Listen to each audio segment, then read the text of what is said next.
I'm so glad to see you all, and this is going to be a great general election season.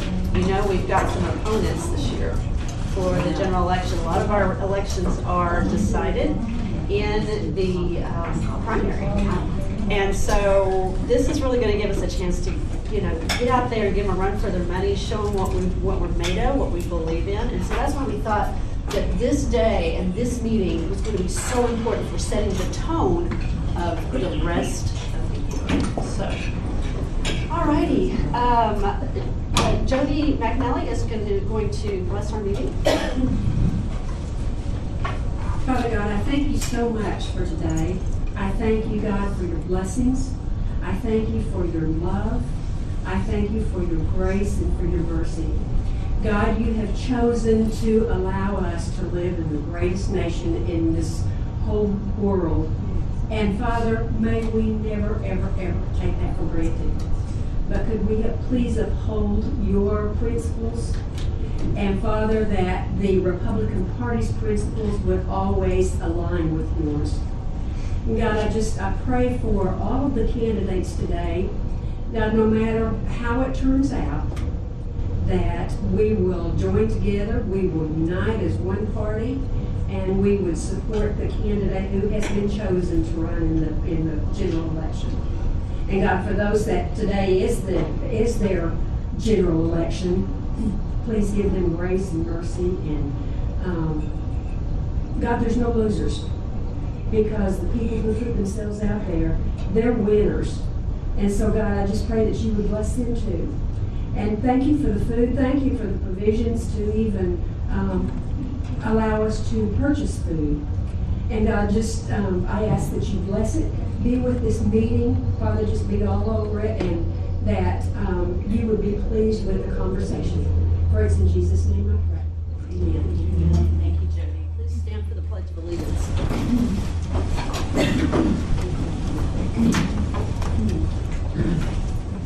I pledge allegiance to the flag of the United States of America and to the republic for which it stands, one nation under God, indivisible, with liberty and justice for all. Woo. So has everybody voted yet? Yep.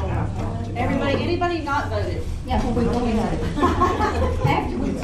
It's going to be a date after me for my husband and I. Early day.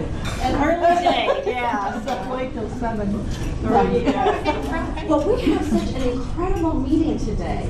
We'll hold our business till the end, but the idea for this meeting was really for us to kick it off in a very special way. Now, I can tell you that I'm kind of new to politics, and really, it's been really fun the last couple of years getting to really understand the inner workings of the Republican Party and, you know, Benton County politics and things like that. And I can tell you, it's been my observation that we sometimes don't pull together as we should. And this is not the time for us to be divided. So absolutely, we have to come together. We have to find a way for every single player that is involved in all the campaigns, because there are going to be some people who don't advance to the general election cycle. And so we need to be able to capture their interest, find a way to plug them in. Obviously, they're not going to get behind their opponent, probably, in a lot of cases, but they have gained so much experience going through, you know, preparation and execution of the primary election season. They're going to be important members of all of our Republican strategies through the rest of this year. So can I have your commitment that we will pull together, put everything behind us? Anybody out there willing to commit? Yeah. Okay. I didn't see any hands. Oh. I want hands. I want hands. So I want your heart and I want your soul, and so do all of the people who are advancing, because there are candidates who need your support. If you've drifted into my life for the first time, my name is Carrie Smith. I serve as the president of Benton County Republican Women this year. I'm thrilled to have this opportunity to meet all of the people who come through this room every single month.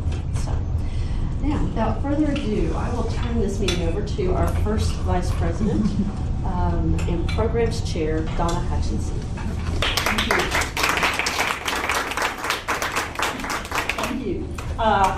Some of the people that usually are filling up these chairs, I saw some of them at street corners holding up signs. So we knew that not everyone would be able to get off and come here. So we're very glad that you took time out to come. We're going to first have Jim Hendren speak, and he's going to sort of give us a preview of what might happen tonight and what he thinks it might mean. Jim has been a Republican for a long time, and he doesn't have an opponent, and we needed a unprejudiced person. So since he doesn't have an opponent, we thought he would be the perfect one to have. He was born in Gravette, Arkansas. He graduated from Gravette High School, graduated from Arkansas with a major in electrical degree. He's been in the Air Force. I know he served in Alaska. I remember hearing him speak before. He was flying a jet, you know, the Alaska, the straits up there, and was looking eyeball to eyeball at a Russian pilot who was also in a jet. So he had, anyone who can live in Alaska for years, I think they have a special character, because I'd never be able to do it. So he was in the Air Force. He also served in the Arkansas House of Representatives. He owns Hendren Plastics, and he's a lieutenant colonel in the Missouri Air National Guard, and he's serving his first term as state senator. So please welcome State Senator Jim Hendren. Well, you forgot the most important part, and that I'm her nephew, so. He had to say yes. It's great to be here today, and it is an exciting day. Beautiful weather, and we know we're going to have some great elections. And I had the opportunity to go vote this morning in a place that probably not the rest of you got to do, and that is where I used to have my lunch in 5th grade. In fact, the only reason I got to do that is because of Donna's son, Timothy, who happened to be on the election commission. And an interesting thing happened. I don't know if you all remember, but a few years ago, they had a vote to close a bunch of polling places across Benton County, Arkansas. And a lot of those folks out in rural Arkansas didn't really like that, because we kind of like going to our old-fashioned polling places. Some of them were in people's homes, some of them were in these rural churches, and they closed a whole bunch of those. But when they came to Sulphur Springs, Arkansas, which is just a couple miles from where I live and where I went to 5th grade, because Gravette School was too full, so they would bus us up to Sulphur Springs for 5th grade, and then we come back at the end of the day. They were going to close that polling place. Well, somebody came to the election commission and protested and said, "Don't close it. We have homemade cookies, and we have a good time when we have our election." And Timothy knew it was going to pass anyway. They'd all been unanimous. He says he voted no. Well, he didn't really think it'd do anything, but come to find out, the law said that it had to be unanimous in order to close a place. So because of that, we still have our polling place at Sulphur Springs. Yes. Which is kind of nice. Can I change my polling to your area if they have cookies? We have, I'm telling you, we've got it going on up there, Sulphur Springs. Some sweet ladies that have been doing it for decades up there, who, it's kind of embarrassing to show them your ID, because some of them used to make you peanut butter sandwiches 35 years ago. But anyway, it was a great experience. The other thing that's exciting about today is I got some numbers. I just want to tell you, because I always used to kind of get tired of hearing my dad, who you all know, Kim Hendren, talk about being the old timer, and he's been around here forever, and it's true, he's been around here forever. But now I'm starting to feel that way, because I look back over what's changed in Benton County just since I've been in politics, which has been a while, and it's remarkable. I beat the last Democratic legislator in Benton County when I ran in 1994, beat Grady Steele, who'd been a county judge and was sitting in the Arkansas House. And think about it, we had a Democratic legislator, House member, serving here in Benton County, and covered Bella Vista, covered part of Bentonville, because we were so much more rural back in '95. And since then, it's just been an avalanche. When I went to the House, there were 13 Republicans out of 100. And as you all know, last time, we had the majority for the first time, and it went up to 51. When I went, there were 4 Republican state senators, 3 of them from Benton County, 1 of them from down south, in the Senate. Now there's 22. Which is obviously 18 is the majority, so we've taken the majority in a strong way in the Senate. And I'll talk about some of the ramifications for that in just a moment. But it's not just in Benton County that these changes have occurred. Obviously, I saw some numbers today. Baxter County, who we all know well, which has been somewhat Republican, but their early voting total is 198 Democrats and 1,709 Republicans. Get this one, Marion County. Marion County, 80 Democrats and 819 Republicans. And I will tell you, let me tell you how that translates into a difference in Little Rock. Because in a lot of ways, when I go down there now, I feel like Rip Van Winkle. I slept for 12 years and I came back down there and everything's changed. Because when I left in 2000, we were still greatly outnumbered. It was still impossible to get conservative legislation, particularly through the Senate. We could get some through the House, but we had no success getting conservative legislation through the Senate. And then I came back and made a living and raised my kids for 12 years, and then I got elected to the Senate last 2 years ago, and went down and saw how things have changed. And to be honest with you, that was the motivating factor in me deciding to go back to the legislature, was the opportunity to serve in the first Republican majority was something that I was excited about. Because let me tell you, I knew what it was like to be kicked around in the minority. And we were kicked around. Now, as it became closer and closer to parity, all of a sudden everybody started thinking we should play fair. Yeah, strange how that works out. But when I was down there, when there were 13 of us, they basically said, you guys just sit over there, and when we're all done taking what we want, we'll give you some leftovers. That is how it worked. And if we had any legislation that we wanted to support, it was not very likely that it would go anywhere. And I contrast that with sitting in the Senate. I can remember vividly in the last session sitting in the Senate as we passed in one afternoon 2 or 3 very strong pro-life measures and a Second Amendment measure. And I remember having such a moment of thinking, what an amazing difference. Those of you who've been around a long time remember that really the first significant battle that we won on the pro-life front was when Faye Bozeman and I went together and passed a ban on partial birth abortions back in 1997. And it was a battle. I mean, we had rallies at the Capitol with over 1,000 people show up. We had the churches engaged because we could get it through the House. And here's what happened. We went down to the Senate Public Health and Welfare Committee that Senator Bledsoe is now the chairman of. Well, Senator Bledsoe wasn't the chairman then. It was a guy named Senator Bradford, who's now in BB's staff and is the chairman of the interim. He was the chairman, and a guy named Nick Wilson was on the Public Health Committee. Is he out of jail yet? We went down there, and for an hour and a half, Senator Bozeman, and we had doctors, and we had all this pro-life testimony talking about the horror of what a partial birth abortion was. We thought we'd made a strong case. We'd lobbied these legislators as hard as we possibly could, the senators, and it takes 5 senators to get this out of committee. We knew we had 2. And after about 5 or 10 minutes of the testimony, Nick Wilson got up from the table, went back in the little room off the committee floor there, and just started drinking coffee. He didn't have time to drink the rest of it. After it was over, after the testimony was over, he went back to his chair, he sat down, he said, I make a motion, do not pass.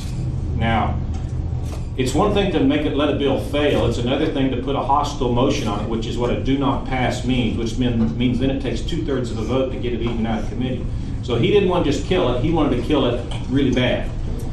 And he did. Now, that's when the people got engaged, and we ended up doing some things to get it passed.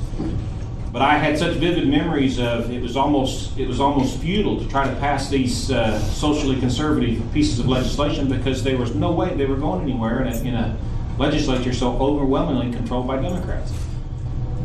And then 12 years later, I'm sitting on the floor of the Senate, and we're passing these bills 24-11, 25-8. I mean, we're just overwhelmingly passing these pro-life legislations. And every Republican is voting for them, and it doesn't really matter what the Democrats do because we've got enough votes to do what we want. That's because of the people in this room who have worked for decades to build a party. So I guess what I would tell you first off is we get discouraged sometimes about the fights that we have amongst ourselves, and Lord knows we're in the middle of one now. But what we have to keep sight of is what's changed, what progress we've made from 15 years ago. And those polling numbers. Now let me give you some cautions that I think we need to be careful of, because what I see going on now at the statewide level is very similar to what I saw happen in Benton County when Benton County flipped from a overwhelmingly Democratic-controlled county to a Republican. And here's what I saw happen. I was the minority leader my last term, and we'd gotten up to about 29 Republicans in the House. And we had 5 or 6 from Benton County, Benton and Washington County. But what began to happen is people realized that they couldn't win as a Democrat, so they ran as a Republican. And we had a lot of candidates down there who were Republicans but voted Democrat. Not a lot, but we had a few. As I was driving here this morning, I got a call from somebody who's I'm involved with some business issues, and a very intelligent and smart guy. But he told me today, so I just want to let you know I voted in my first Republican primary.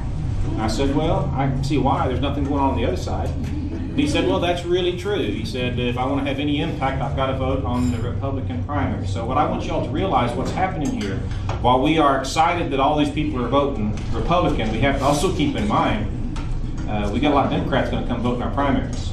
And that makes it even more important that we who built this party continue to protect what it stands for. I've got a lot of friends and I've got family. My wife's from Texas who live and work in Texas. And they are doing amazing things there. Those of you who have family and have been there have seen it. They've got interstate programs inside the city of Dallas that dwarf anything we do here in Arkansas. It's just amazing what they're doing there. 200 people a day, they say, moving from California to Texas because of all the jobs being there. It's just remarkable. And I tell them, I said, my only concern about the great things you're doing here is, are all those Californians going to vote the right way, or are they going to screw Texas up as much as they screwed up California? So we've got some things we've got to be weary of and leery of as we continue to grow as a party. I think the most obviously, I'm just a guy who doesn't beat around the bush and just tells it like it is. Let me just tell it like it is. There is a battle. I have never seen the Republican Party more divided than it is today. The only time I saw it close, and again, is when Governor Huckabee became the governor. He brought some policies that made a pretty good split in the Republican Party 15 years ago. We healed from that, and we came out stronger on the other side of that. But there was no doubt there was some division. But what I will tell you is the division I'm seeing today and the things that are going on in the primaries today is deeper and perhaps more damaging. And it all has to do, as we all know, with the private option. And I'm not going to make this presentation and talk about the private option, but here's what I do want to tell you. As I was thinking about how do we move on and become effective as a Republican Party in Arkansas. Because the fact is, we have a tenuous majority in the House, 51-49. If things go south, we have a hard race for governor coming up. If we mess this up, we could very easily find ourselves with a Democrat governor and a Democratic House and a Republican Senate, because we're not going to listen. What does that sound like to you? Almost exactly what we have in Washington, except the houses are flipped. Right. And we see how much they get done. So we have to be somewhat wise about how we move forward here, because none of us want that. We don't want a Democratic governor, and we don't want to lose control of the Arkansas House. So how is it we get past some of these deep divisions that we have? My wife tells me I have to be careful because I like to tell flying stories, so I'm going to tell one anyway because she's not here. Today's my oldest son's 27th birthday, and I got a text from him today and told him happy birthday, and he texted me back. He's doing what I did. I mean, the exact airplane. I flew the F-15, and he's flying an F-15. He's flying a newer model, but he's flying F-15s for the Air Force up in Mountain Home Air Force Base, Idaho. And I said, happy birthday, hope you have a great one. He says, yeah, I'm flying a Red Air mission. My goal is to go supersonic in 500 feet and have a great time. And I said, that sounds like a fun birthday. Don't hit the ground, don't hit another jet. So I gave him some fatherly advice. But let me tell you what's going to happen, because it happened when I did it 25 years ago, and it's going to happen to him this afternoon. After he goes out and flies that mission, it's a 4v4. So he's got a 4-ship, and there's 4 more F-15s, and they're going to get about 80 miles apart, and they're going to turn in, they're going to say, fight's on. And they're going to push to the merge and practice killing each other. And hopefully they don't get it completely done. But that's how they train. They train, and they're going to fly for about an hour and a half out there in the MOA doing different engagements. Then they're going to split back up into 2 4-ships. They're going to come back and they're going to land. And they're going to debrief maintenance on the airplane. Then they're going to go inside. And this is where the real learning begins. And they're going to have about a 3-hour debrief for about an hour and a half mission. Maybe sometimes 6 or 7 hour debrief. And here's what they're going to do in that debrief. And this, if there is one skill that I learned in the military that I think has served me well in politics, and we as people involved in politics need to strive to maintain, it is what I'm getting ready to tell you that would happen. what would happen then is we would go into the debrief and we would have a board like this, about this size, and we would sit there and we would reconstruct the engagement. We would say, here are the 4 blue airplanes, here are the 4 red airplanes, here's what happened. Particularly if somebody gets killed. And, you know, we simulate shots and simulate kills and all that kind of stuff, and what will happen is the flight lead will do the debrief. He'll run the debrief. And what he'll do is every time there's a mistake, he'll stop and he'll talk to number 2 or number 3 or number 4 in his 4 ship, and he'll say, 2, you fired out of parameters, you were out of position, your radar was in the wrong location, you did not fulfill your contract. And let me tell you, it will be brutal. It will be public and it will be brutal. He will talk to that person in very stern words and said, in a real world, you would have gotten your wingman killed today. And you cannot do that again in the future. And I'm going to tell you, it will be painful. And if Daniel screws up today, he will receive that, and he is the flight lead and someone else does it, he will give it. Now, why do they do that? They do that so that they can get better. So that when they do it for real, they can be successful. And I will tell you, that's why we have some of the best trained military forces in the world, is because they have learned that what is important is preparing for the real battle when it really comes. And in order to do that, we have to not be so thin-skinned that we can't accept criticism, and we have to do our responsibility as leaders to give criticism when it's due.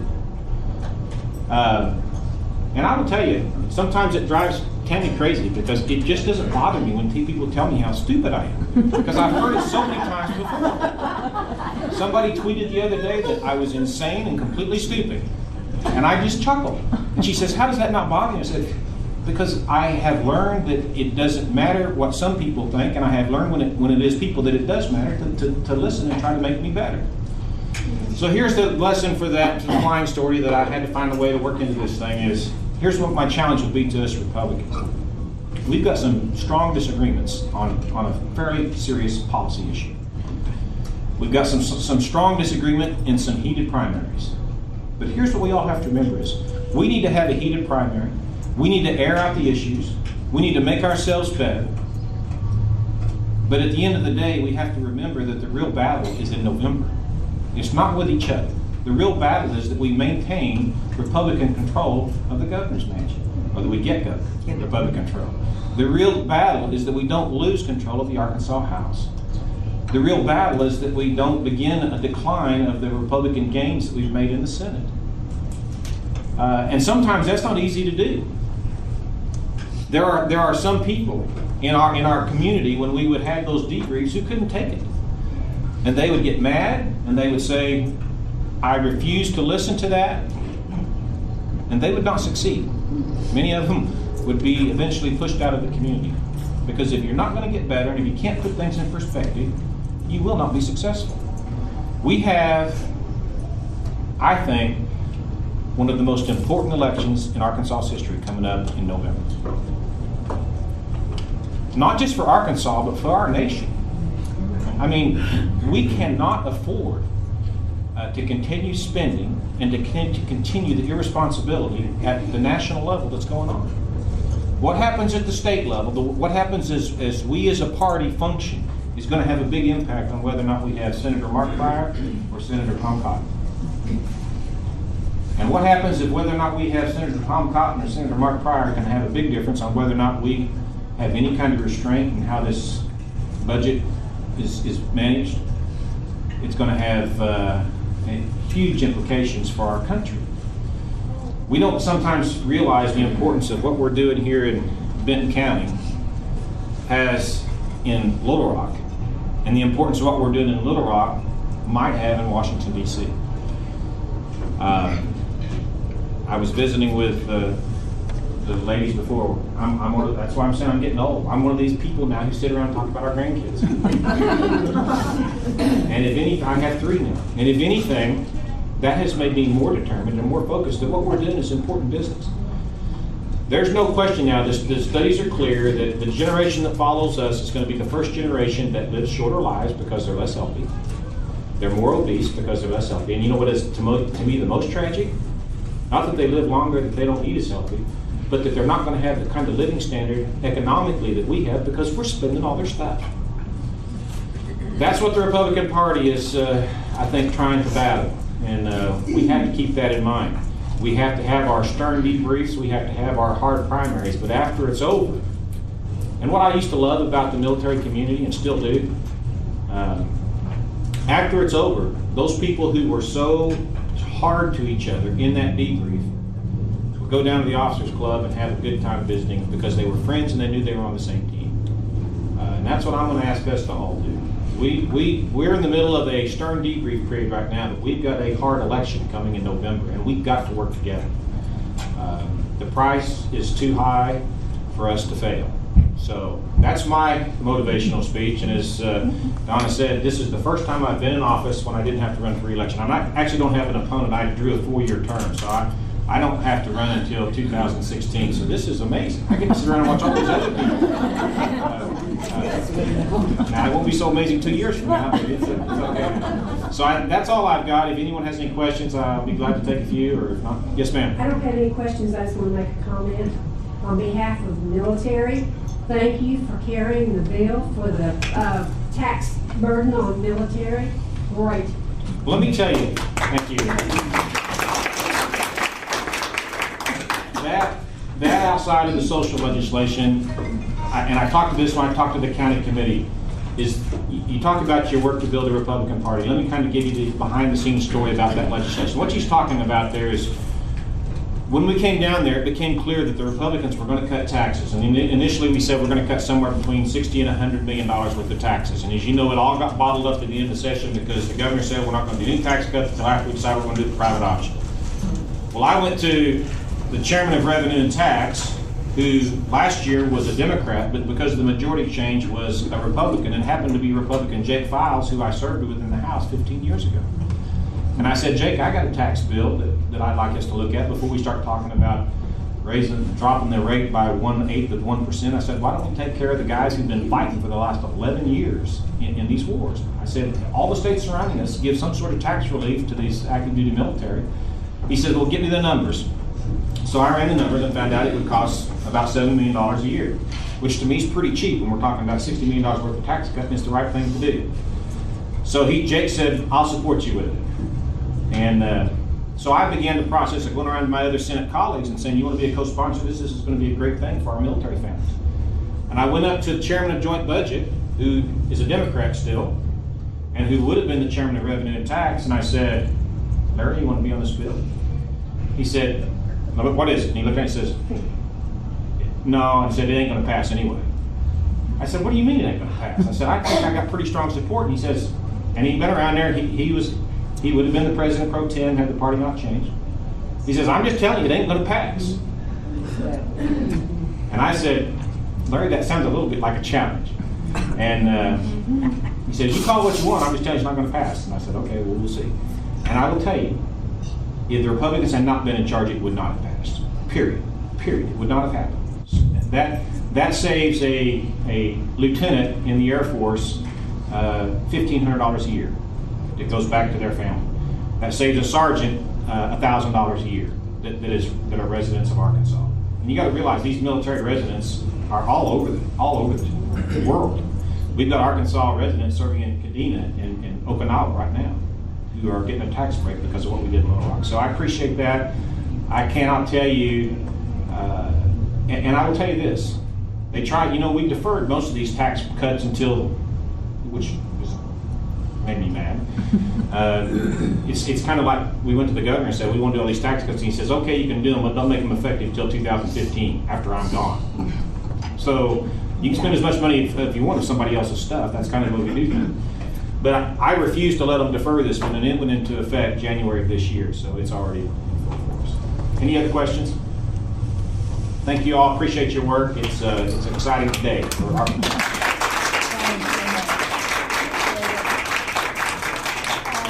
Having Jim here reminds me how far we've come. Jim's grandmother, Hendren, the first time that Asa ran for any office, I think it was prosecuting attorney in Benton County, and he and Susan had a little house about a block from downtown Bentonville, and And he was going door to door, and he came to Ella's house, and he asked if she'd vote for him. And she said, well, Asa, you're a good attorney and you're a good man, but I just can't vote for a Republican. And Asa lost, which wasn't surprising. At that time, about 95% of the Republican candidates lost. But we kept every election sending new sacrificial lambs to present their names. That's how you have to build a party. But then Mrs. Hendren passed away, and the family was reading her diary, and she had written, "This is election day, and God forgive me, I voted for a Republican." So, there was a time when Grandma could not tell anyone except her diary that she voted for a Republican. Now her grandson is serving in a Republican-controlled Senate. That shows how far we've come, and appreciate all those who have been in the battle. And I've asked Dee VanLaningham to come, and I'm going to sort of ask her questions about our club, because many of you don't know all that we went through to get Benton County first Republican, and now the state. Dee was born in Hastings, Nebraska. She was the oldest of 4 girls. She graduated from Hastings High School and attended Hastings College. She got married and moved to Colorado Springs. She has 3 children, 2 boys, 1 girl, and 6 grandchildren. She moved to Arkansas in 1979. We were a quiet little backward county then. Didn't have a McDonald's. Everything closed at 6. And if the owner was fishing, no stores opened on Saturday. She had a licensed real estate, and she's been involved in the real estate business, but it's a profession that gave her flexible time to be involved with the Benton County Republican Women. She grew up in a Democrat family, and she doesn't know how her father would view her at this time if he knew that she was a Republican. So I'd like you to welcome Dee VanLaningham to come up, and I'm going to ask a question.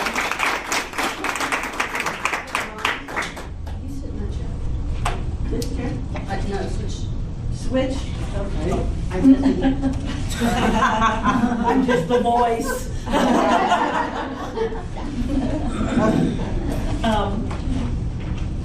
When did the club start, and when did you join the Republican Women's Club? Well, I joined Republican Women in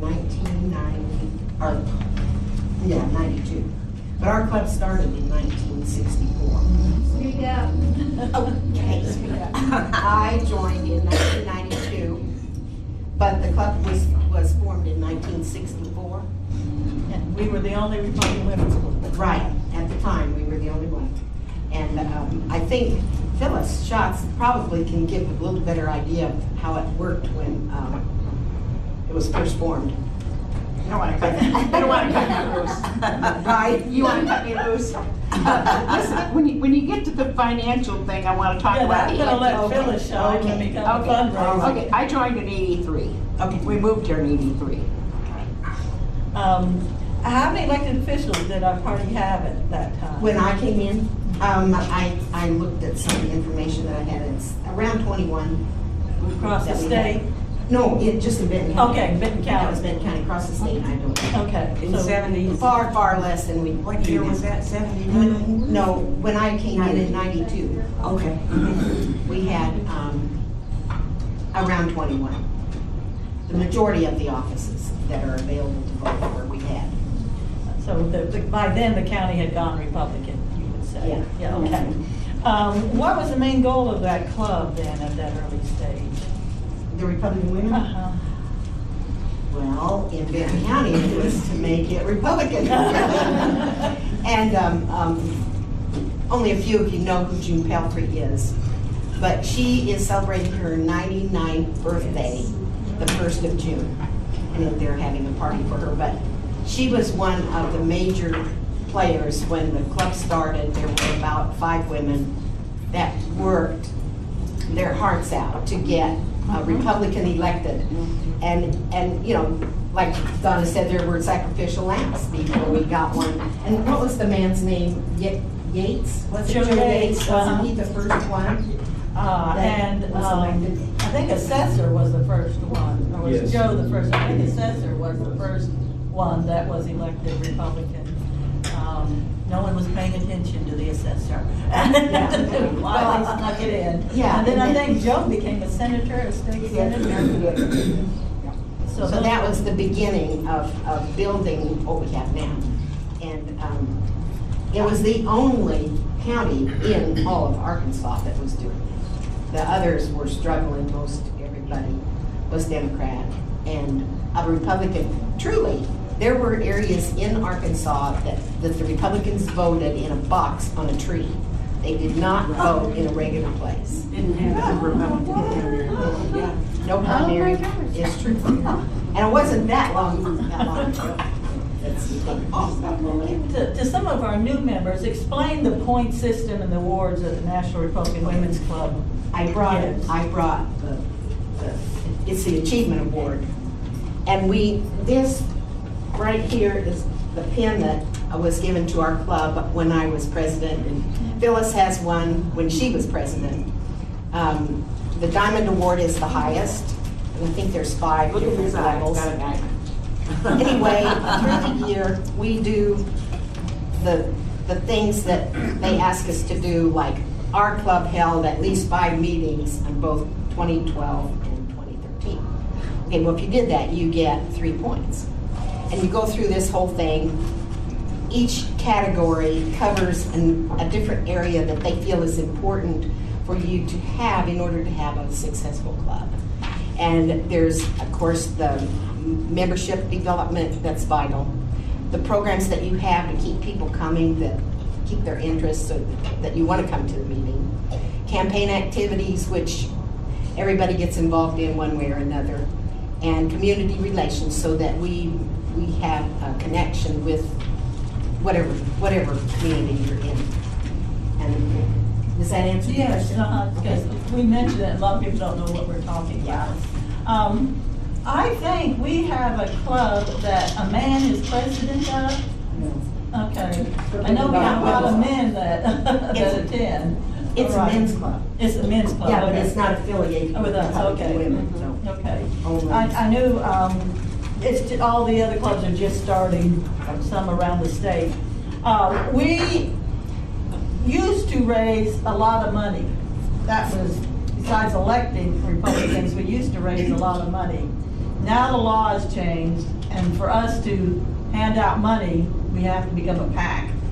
So the most our club can give to politicians is $500 totally. Not $500 per candidate, but $500. So we changed a little bit in our push, but we used to have some humdinger fundraisers, and I think you come up, we were known for an antique show. And a lot of people didn't even know it was a Republican Women's Antique Show. And what do you think is the most we raised in that? $7,000. $7,000. One show. That's great.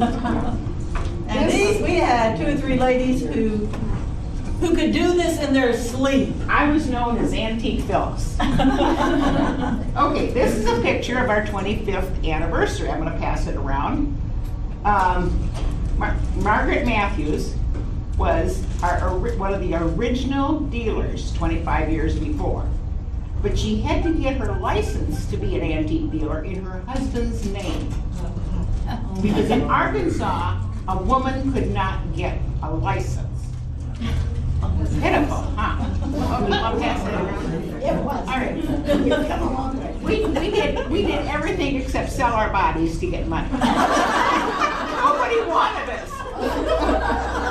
One of the things we did was we actually sold these elephant necklaces. There were 4 more little elephants around which I took off. And I was always going to make earrings out of them, and I never did. But they're little plastic. Do you know what we sold them for? Oh, it's not very much. What, $5? $5? At the most, probably. Okay, at the most, all right. Yeah. We sold pecans. Remember your freezers full of pecans? And anyway, the funniest story about the necklaces was this little brain dead customer at the antique show said, "Do you have those in other animals?"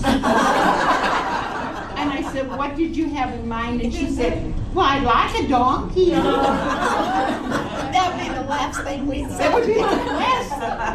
But anyway, at the most money I remember making was $7,000 one fall. The spring shows would make about 3. Yeah. Both Governor Huckabee, who was not the governor at the time, and Governor Rockefeller, who was, told me that the paved road to the Benton County courthouse was paved by money that the Benton County Republican Women raised. They both said that. And it was, you know, in fact, I think poor Governor Huckabee was kind of thought he embarrassed me that I was just out there raising money. But I was realistic enough to know that that's what did it. It had to be that we could support the candidates and support them we did. We served lunch. We just did anything we could to make money at that antique show. Wonderful, wonderful work. Because Marcy Reynolds celebrated her 100th birthday 2 years ago. And she and I used to haul tables from one place to the other. I'm so crippled up with arthritis now I can hardly get in here. But at the time, I joined in '83, started working with Mildred Betcher, who was the chairman, and Mildred got the shingles. So I had to take over real fast. I was pretty much unprepared.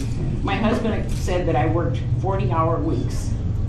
I did all the advertising, I rented the signs, I had signs made,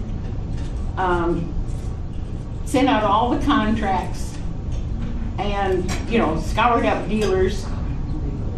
One of the dealers that was here for many, many years told me that the downfall of the antique show, of course, was the internet and eBay and Craigslist and that sort of thing. She was a very successful dealer, and lives in Dallas. And she said the last 2 shows she did were in Dallas. She stayed home and ate her own food and didn't make expenses. And she had beautiful stuff. Yeah. So I run into dealers still. Say, why don't you start up another antique show? And I said, give us 20 years off our ages, and we might. Thank you. Thank you.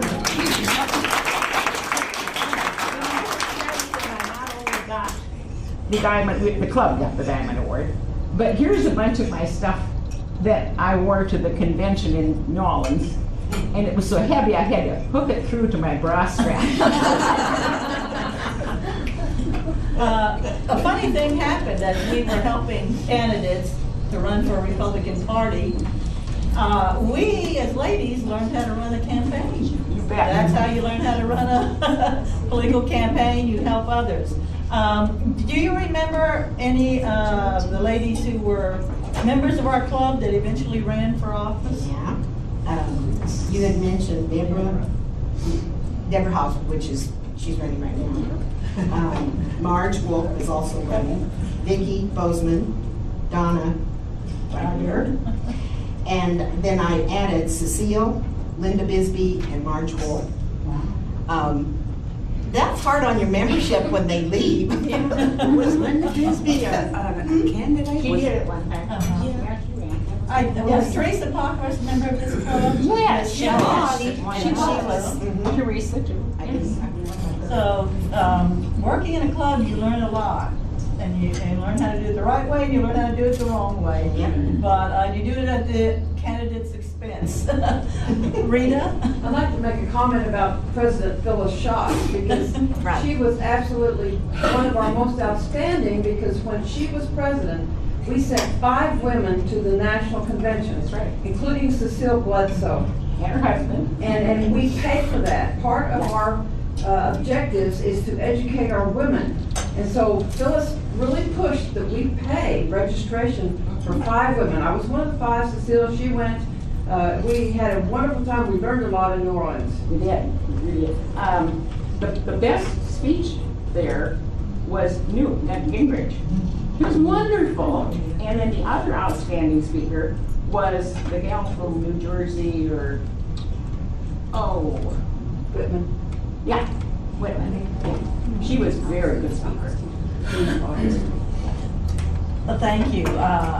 I hope you're beginning to appreciate what we've gone through to get where we have been, and there's been a lot of heroes that you may not know, but they have served their time in helping this become a two-party state. That's how you get integrity in government. You have a two-party state, and each party keeps an eye on the other one. Many clubs, and I've been president of the Bella Vista one, have had their ups and downs. It hasn't always been up, up, up. Can you share quickly any down periods we may have had or that you remember? Yeah, what came to my mind was how depressing it was when President Clinton. And, and then again, when our current president won. But yes, we've had times when our membership got down to probably 25, and then you build it back up. Right now, I think we're probably, what, 50? And we need to continue working again, because just like these women stopped coming to our meetings and everything because they're in Little Rock and they're busy doing another job. So we lose them as workers as well as members a lot of times. So One time we had about 100 members. Yeah, we That did. was before Benton, Bella Vista, and Silent Springs. We were the only. with the only one, yeah. So it does vary, and you just know that's going to happen. And also, the state leadership has varied.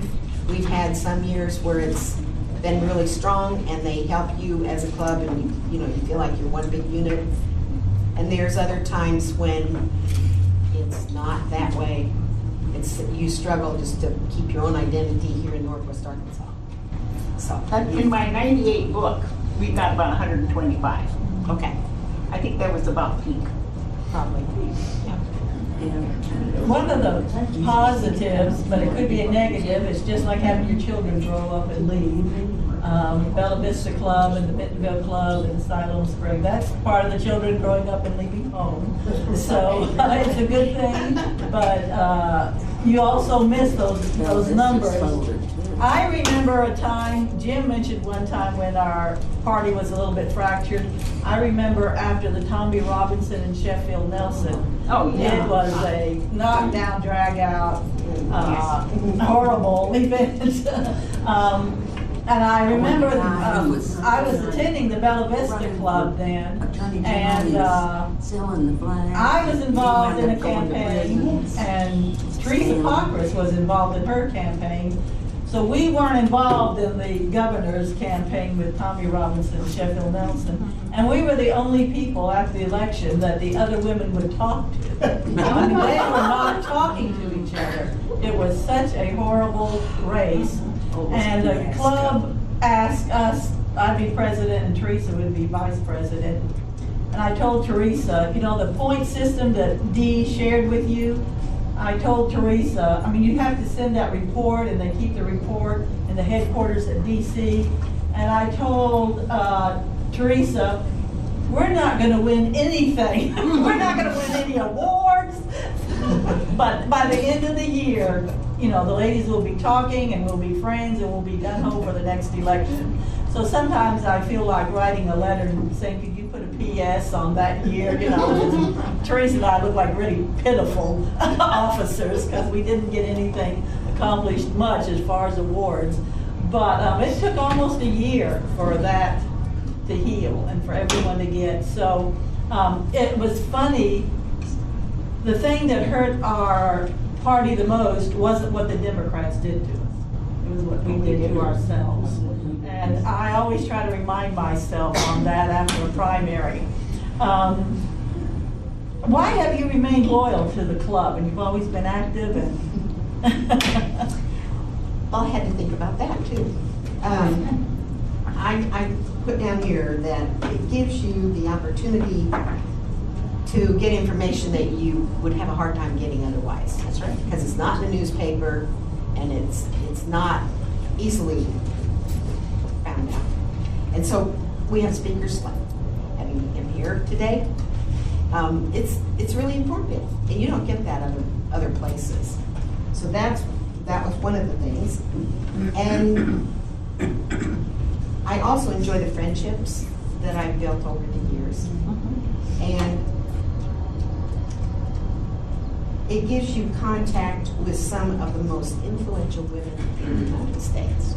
Because we'll end up having speakers either here at our meeting, or if you're involved on the state level, then you go to state meetings and you go to the state party meetings, and you have speakers that come from everywhere. And so it gives you lunch with Elizabeth Dole. Yeah, right. And you wouldn't get that opportunity if you didn't belong. So I think it's really beneficial. Besides that, it's lots of fun. Even though you get really frustrated and you think, why am I doing this? I really don't know why. And I've had that come out of my mouth many times. But then the next year, I come back and join again. So. Well, thank you, Dee. I appreciate it. Anything else that I Are there any questions? I guess Okay, well, thank you very much. You know, the Democrats are trying to show that the Republicans are just really in a bad situation and everything, but I looked up, we own 29 governor's seats across the nation. The Democrats have 21. We control both houses, 27 state legislators. The Democrats control 17, and there's 6 that are split. We control the U.S. House of Representatives, and we're hoping to gain the Senate by the end of this year. And rarely do the Americans give a party 12 years to control the White House. That rarely happens. So it's really our turn next election. So I'm just thrilled at what's happening in Arkansas. Doesn't always look that happy across the nation, but I think this is really opening to a great time for the Republican Party, and don't get discouraged, just keep working and praying. There's 3 things I see that happen that will hurt us. Like I said, we hurt ourselves more than the Democrats do. The first one is, and we've touched on it, we would remain fractured after the primary. You know, we're a family, families fight and feud, and then they kiss and make up. So I don't know, I'm sure someone that I voted for in the primary isn't going to win. I've never been totally successful across the board. But you know, you have to realize this is who's going to be carrying our banner, and we need to support them. I've also seen parties hurt because we overlook illegal, immoral, or unethical behavior in our leaders, our elected leaders. And that's when it's really hard to take a stand in your party. When you see somebody floating off, that's hard. And then sometimes we just get arrogant and lazy and we don't do a good job.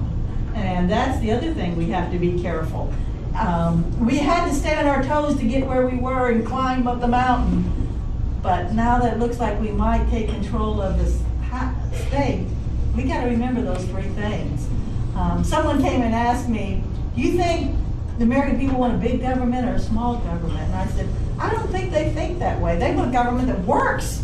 That's what they're asking for, and we're debating.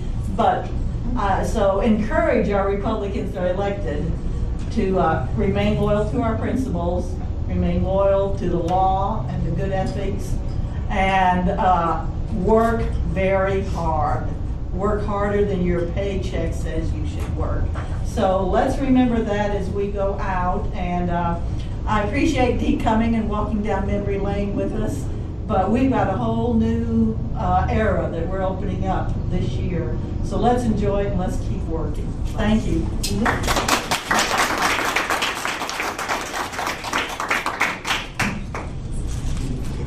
Oh, I meant to tell you, I guess I should announce. Next week, we're having Jonelle Fulmer. She's going to talk to us about the problems the Democrats have. And then Katie Martinez is going to share with us how we're going to have victory and overcome those problems and get Republicans elected. So I hope you'll come next month. All right. June already? Yes. I wanted to make sure that we videotaped this, because I wanted to be able to share this with other people that didn't get a chance to be here today. I thought this historical perspective was just so important. What do you guys think? Yeah.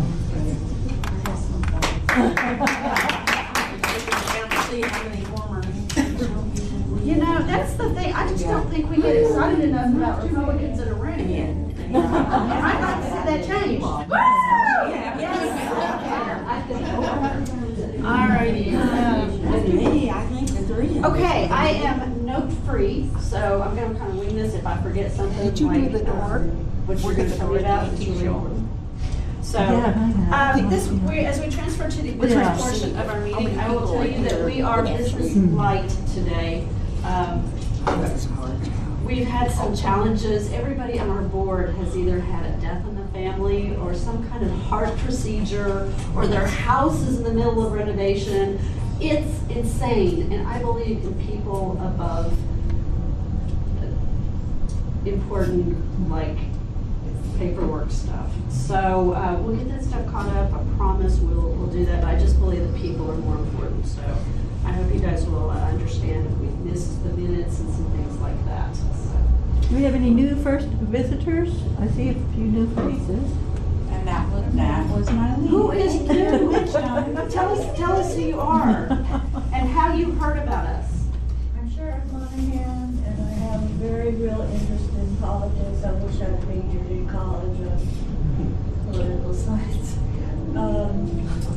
I belong to the Bella Vista Club. I was a treasurer and I was something else, and I liked it pretty much, but then when it went down, I didn't come here because of the distance, that's all. And one of the things I didn't like about the Bella Vista one is, sure, I like to hear the speakers, so I know who to vote for, and that's good, but I'd like to have more issues discussed. And if I come here, I'll drop out if you don't discuss it. Thank you for asking for that. And as we, pre-primary, we really needed to talk to candidates. We needed to get candidates in the room. We needed to get to know them personally. And so now, we've kind of gotten through that piece, and we'll be able to talk through more issues. And I know Donna's got some great topics on the way, and I'm sure she'll take that to heart. Jeanette. There were times when we had somebody in the club that reported on what the legislature was doing, remember? We have that in our newsletter. Do you? Okay. I don't have a computer. Cecile Bledsoe. Yeah, Gibbs. she does. Okay. Yeah. Carrie, I think that's a great idea. It was. I think education is paramount to growing any kind of club. And this year what we're going to do, because I'm completely new to all this, I've been here my whole life. I think I've been Republican, just never quite knew what to call it. So I joined last year, and I got nominated the first day I joined to be secretary. So I'm glad I volunteered. Yeah, exactly. That's one thing we're going to start to do is an educational series, because so much of what happens in this room, I have no idea what's going on. And I know all throughout my life in school, I was always the one who raised their hand because I never understood. And there's always somebody else who doesn't understand too. So in addition to hopefully some bigger topics, we can talk about what is a straw poll. That came up 2 meetings ago. I had no idea what a straw poll was. Of course, I didn't want to raise my hand because all you guys are a lot smarter than me, but maybe there's some people that aren't as smart and who will benefit from that piece. But maybe we can talk about the bigger issues too. Absolutely, and I think that there's so much room in an hour for us to have multiple topics, and so to get people to really tighten up what they're talking about so we can hit more of it. We do have another new member. Excellent. Be afraid, Chris Sherry. Now you've heard what happened. My name is Chris Sherry. I've been in Rogers since about 1979. My parents were also Democrats, but I've always been a Republican. My first president to vote for was Ronald Reagan. And I joined this club because I'd like to be able to get more involved in making sure that we don't let the Republican Party get any more watered down than it seems like it's getting. So if we can, like you said, educate people on what it really is about and about what the beliefs are, and I'd just like to be a part of a club that does that. Thank you.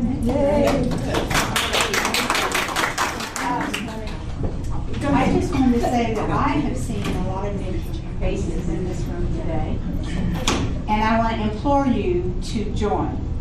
Make use of your talents and abilities to help us, because this is what Donna was referring to. We need our numbers up, because you come here as a member, you learn things, you pass them on to other people, and then we can grow from there. So you would be surprised how many of my friends ask me every time, what y'all do in your meetings? Come, but you know, they work and it's hard, but if you can come. The membership is $25 a year.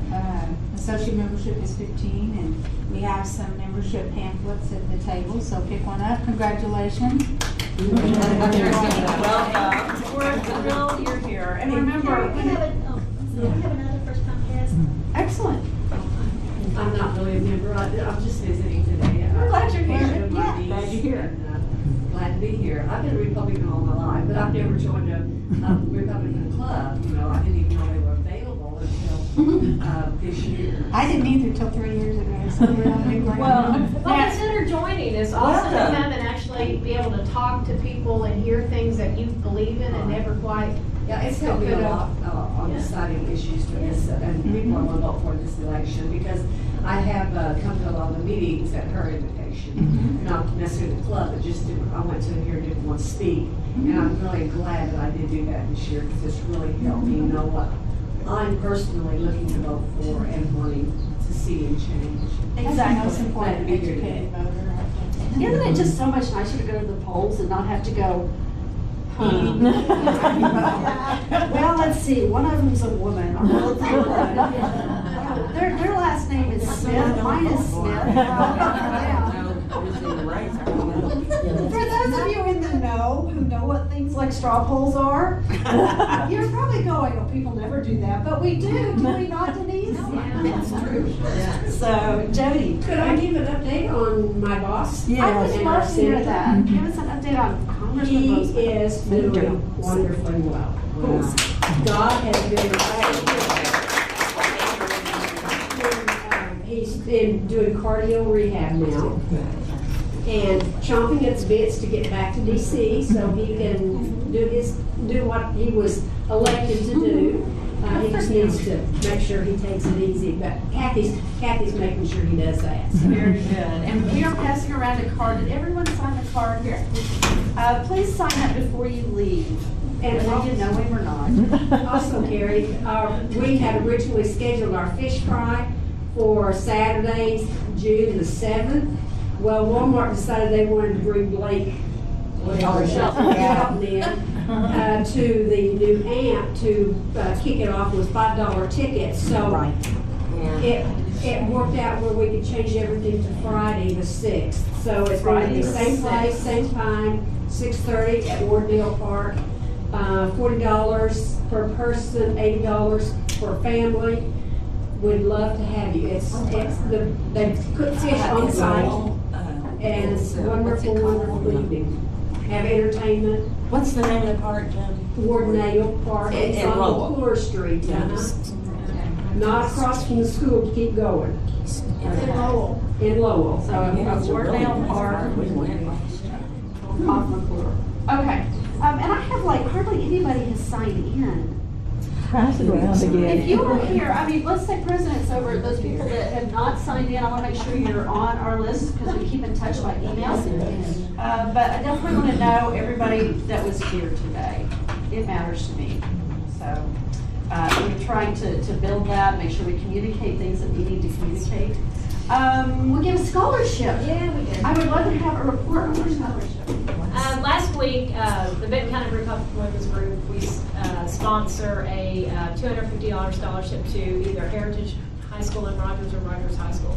And the qualifications are you have to be a female, and you have to write an essay on what it means to be a Republican to you.